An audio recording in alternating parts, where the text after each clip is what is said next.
अस्सलाम वालेकुम मेरे प्यारे बहनों और भाइयों, उम्मीद करती हूँ आप सब खैरियत से होंगे। तो आज हम आपको हरम के जो करीब ज़ियारात हैं वो करवाएंगे। हम खुद भी जा रहे हैं, साथ में आपको भी करवाएंगे। तो आप जब भी जाएं तो लाज़मी उससे पहले आप लोगों ने इसके बारे में स्टडी की हुई हो, तो फिर जाके देखना और वहाँ पे ज़ियारात करने में मज़ा भी कुछ और ही आता है। तो आज हम जो जा रहे हैं वो है जी, सबसे पहले जबल अबू कैस के बारे में पिछली वीडियो में जस्ट मैंने इंट्रोडक्शन दिया था, दिखाई थी वो। आज हम वो देखेंगे जबल अबू कैस।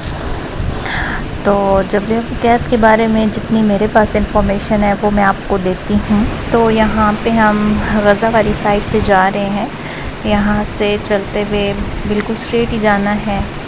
तो आगे सामने हमारे पास जी, तो ये यहाँ से बिल्कुल सामने हमें जबल अबू कैस नज़र आ रहा है। तो जबल अबू कैस के बारे में जो इन्फॉर्मेशन है ये चीज़ है, ये यहाँ इस तरह से जी। तो ये यहाँ दुनिया का सबसे पहला पहाड़ है जबल अबू कैस।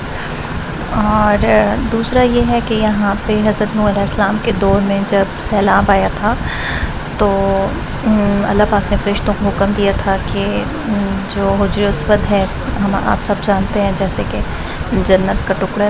तो जब सैलाब आया था तो अल्लाह पाक ने फ़रिश्तों को हुक्म दिया था कि हुज्र अस्वद को यहाँ से उठाकर और इस जबल कैस में छुपा दिया जाए। तो इसमें उन्होंने छुपा दिया था।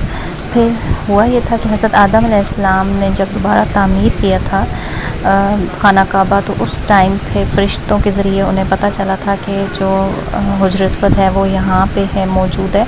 तो वो यहाँ से लेके फिर वहाँ पे खाना काबा में लगाया गया था।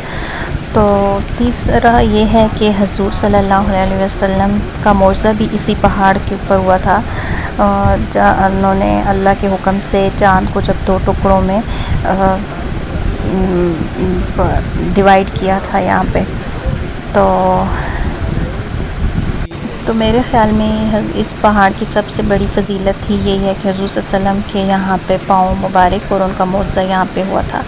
और चौथा ये है कि हज़रत आदम अलैहिस्सलाम की जो जस्द खाकी है वो भी इसी पहाड़ के अंदर मौजूद है जी। तो यहाँ से जब हम बाहर आते हैं तो ये बाहर से कुछ इस तरह से ये नज़र आता है पहाड़। यहाँ से भी पहले हम अंदर थे जहाँ से मैं आपको सारा दिखा रही थी। तो ये इस तरह से अभी मैं आपको ये जगह है ये वाली, अभी आपको जूम करके भी दिखाते हैं साथ में। ये वो जगह है जहाँ पे हुज़ूर सल्लल्लाहु अलैहि वसल्लम ने चाँद को दो टुकड़ों में डिवाइड किया था। ये जो कोना आपको नज़र आ रहा है ना, ये वाला जी, ये था जी। तो ये जबल अबू कैस के ऊपर जो आपको दो खिड़कियाँ नज़र आ रही हैं, इससे ये रवायत है कि ये वो जो बुढ़िया थी, हम बचपन से ये स्टोरी सुनते आ रहे हैं कि वो बुढ़िया हुज़ूर सल्लल्लाहु अलैहि वसल्लम पर कूड़ा करकट फेंकती थी। तो ये वो पहाड़ था जिसके ऊपर उसका घर था। तो ये वो बुढ़िया का है, लेकिन ये खैर मुस्तनिद जो है वो हमारे पास रवायत है जी। तो अभी ये जो आपको सामने बिल्डिंग नज़र आ रही है स्किन कलर की, ये जबल अबू कैस के बिल्कुल सामने है। और ये वो जगह है जहाँ पे हमारे प्यारे नबी सल्लल्लाहु अलैहि वसल्लम की पैदाइश हुई थी यहाँ पे। तो ये हज़रत आमना अलैहिस्सलाम तो उनका घर था। और अब इस जगह पे लाइब्रेरी बना दी गई है। अभी कंस्ट्रक्शन हो रही थी, हम लोग जाना चाह रहे थे अंदर, लेकिन उन्होंने सारा ये जो था बंद किया हुआ था कंस्ट्रक्शन की वजह से।